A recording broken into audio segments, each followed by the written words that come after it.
Shalom, selamat pagi Bapak Ibu yang terkasih, teman-teman, adik-adik.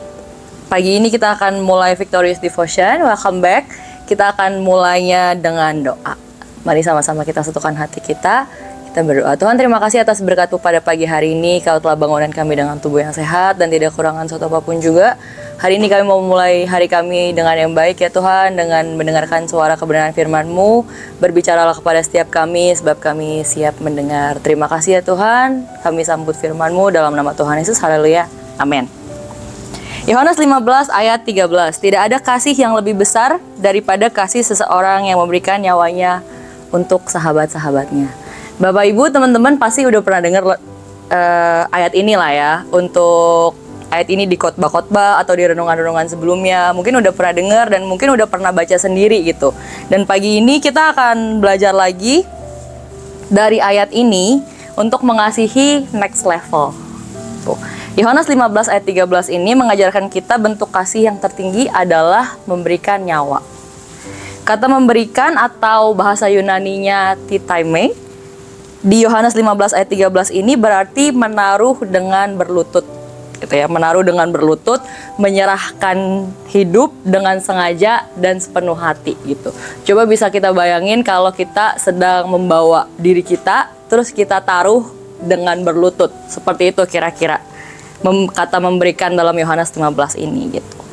Real love is sacrificial. Kasih yang asli atau kasih yang autentik adalah kasih yang mengandung pengorbanan gitu. Namanya juga kasih gitu, kasih memberi. Bukan cuma sekedar perkataan manis yang mungkin memanjakan telinga, tapi juga tindakan nyata dalam memberi yang bisa mengubah kehidupan. Ayat ini menunjukkan kasih terbesar sepanjang masa yang tercatat dalam Alkitab, diungkapkan oleh Yesus dalam perjamuan malam terakhir bersama dengan para murid-muridnya sebagai pesan pengajaran perpisahan kepada para murid-muridnya. Kalau kita tahu waktu itu kita baca di Yohanes 13 sampai 17 itu tuh lagi perjamuan malam terakhir. Jadi Yesus tuh lagi kayak kasih ujangan-ujangan tentang apa yang mau dia sampaikan kepada murid-muridnya gitu. Ungkapan cinta yang terbesar adalah pengorbanan diri gitu. Jadi Yesus mau murid-muridnya membawa bekal ini. Bekal terpenting, teresensi dari pengajaran Yesus adalah kasih. Nah, hari ini kita juga mau belajar tentang satu kebenaran ini yang bisa kita praktikkan untuk kita bisa mengupgrade kasih kita kepada sesama. Yang pertama, kasih tanpa syarat atau biasa kita tahu dengan sebutan unconditional love. Dia menyerahkan dirinya dan mati di kayu salib agar menjadi penghubung antar kita manusia dengan Bapa. Nah, ini tuh kasih ini berlaku untuk seluruh manusia tanpa syarat. Yesus nggak pernah menyampaikan, aku mati di kayu salib hanya untuk orang yang memenuhi 8 dari 10 Taurat. Yesus nggak pernah berbicara, aku mati di kayu salib dan menjadi penghubung antar Bapa dengan kamu jika kamu tidak pernah mencuri, jika kamu tidak pernah membunuh, jika kamu tidak pernah berbohong. Tidak seperti itu.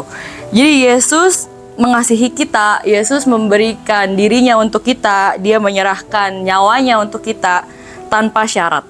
Dan ini menurut aku adalah salah satu challenge terbesar juga yang harus kita pelajari, sama-sama kita pelajari, kasih tanpa syarat. Gitu. Kita seringkali mengasihi dengan syarat.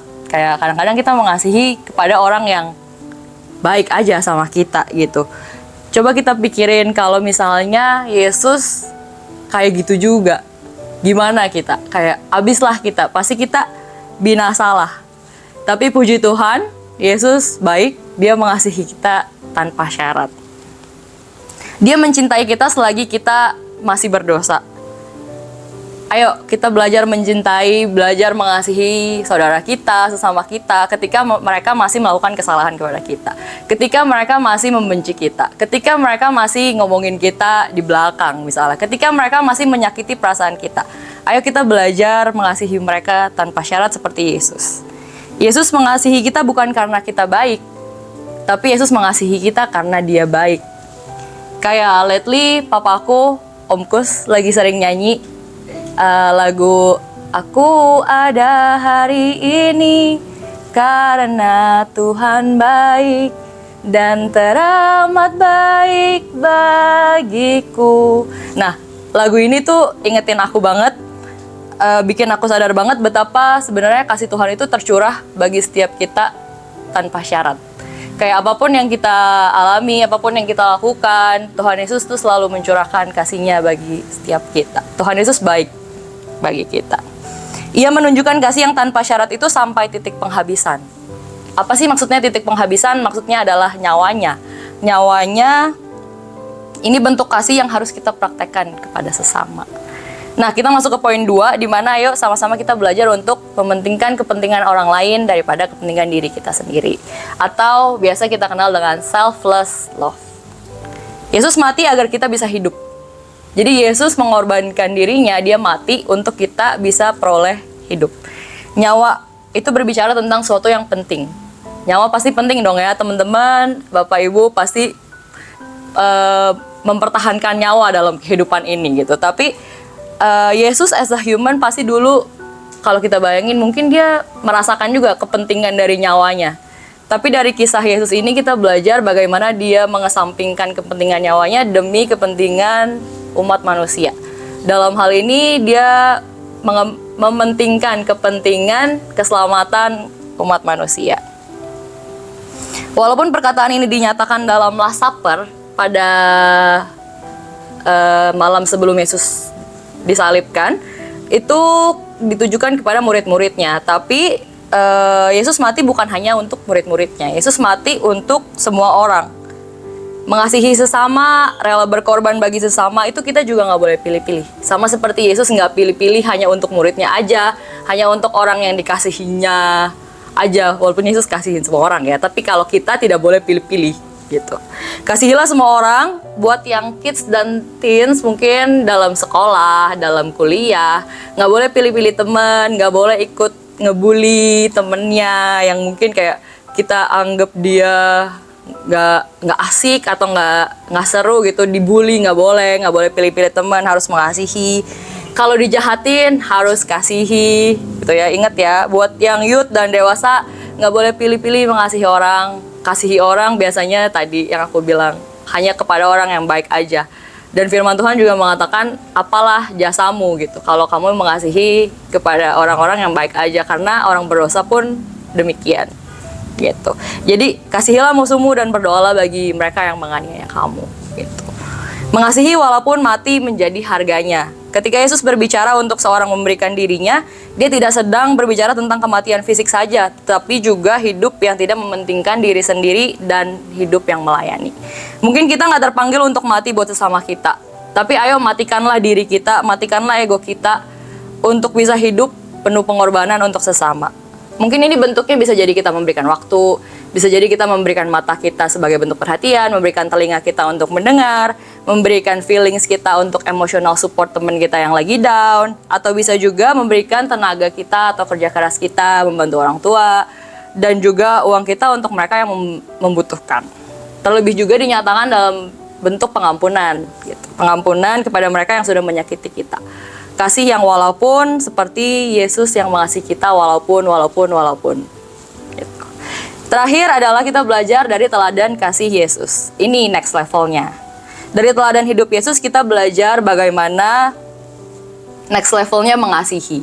Bagaimana standar yang baru untuk kita sebagai pengikut-pengikut Yesus, sebagai anak-anak Yesus itu bisa mengasihi.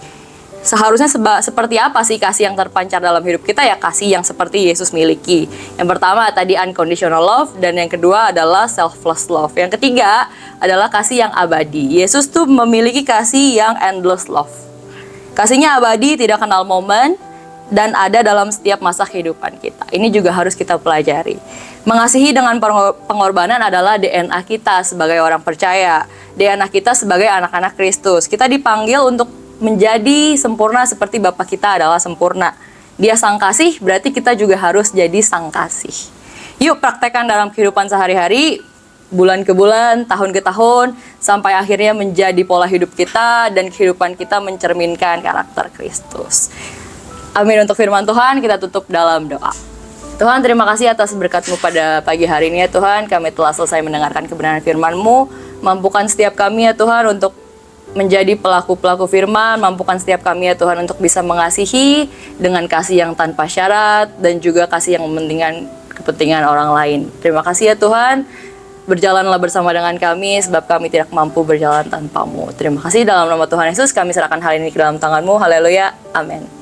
Sampai jumpa di Victorious Devotion selanjutnya. Dadah.